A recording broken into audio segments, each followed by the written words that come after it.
Mu gihe turi mu gihe cy'impeshyi hari ibice bimwe na bimwe byo mu gihugu cy'u Rwanda biri kugenda bifatwa n'umuriro mu buryo budasobanutse, ndetse hakanibazwa n'icyateye uwo muriro kikagenda kiyobekana. Navuga ko impamvu nkoze iyi nkuru ku mugoroba nibwo numvaga hamaze kuba hashya ahantu, ariko no muri iki gitondo ngiye kuba mbona amakuru angeraho ambwira ko hari n'ahandi hamaze kuba hafatwa n'umuriro, kandi ibyo bice binini byose ubusanga atari ahantu hato cyane. Abantu bamenyereye ahantu hazwi wenda nko mu karere ka Muhanga bariho tubanza kuba tugenda duhera, ahandi turaza kuba tugenda tuhagarukaho nyuma. Akarere ka Muhanga murabizi ko gafite ishyamba rinini cyane riri hakurya.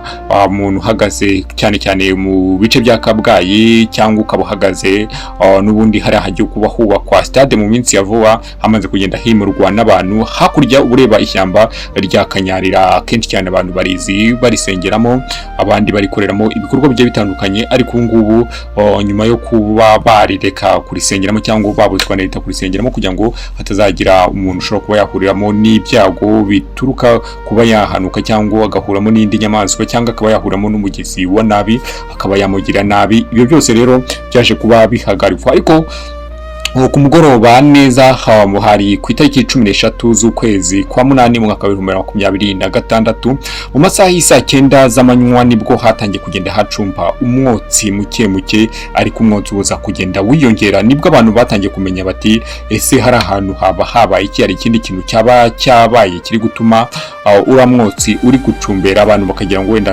abantu bagize bake bakabacanyemo, ariko ku mugoroba mu masaha ya saa moya n'igice umuriro nibwo waje kugenda, noneho uba mwinshi cyane, umwotsi uba mwinshi cyane, noneho harashya harakongoka, umuriro uba mwinshi cyane ku rwego rwo hejuru cyane, ku buryo umuntu yamamaga yarambaza ati ese waba uri aho ngaho za Muhanga? Ndavuga nti njyewe ntabwo ndi Muhanga, ariko reka nze ngo wamagarire umuntu w'Umuhanga nze mubaze. Niko naje kuba baza umuntu arambwira ati hano muri ishyamba rya Kanyarira ryahiye.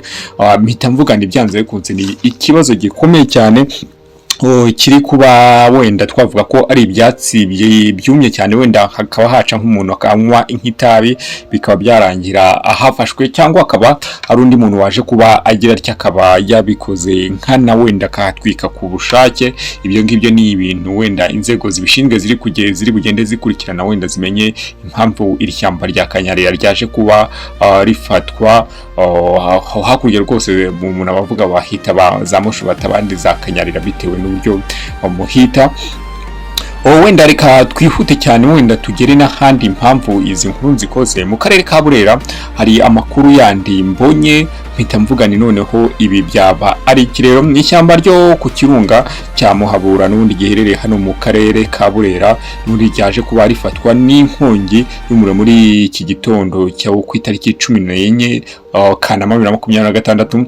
Ahangaha n'ubundi naho haje kuba hagira harya hafashwe n'umuriro, n'ubundi muri iki gitondo urumva ko ku mugoroba nibwo iyo Kanyarira yashyaga, ariko muri iki gitondo nibwo haje kuba hafatwa indi karitsiye y'ahangaha n'ubundi mu karere ka Burera hano ku kirunga cya Muhabura. Abantu barakizi uburyo giteye rwose.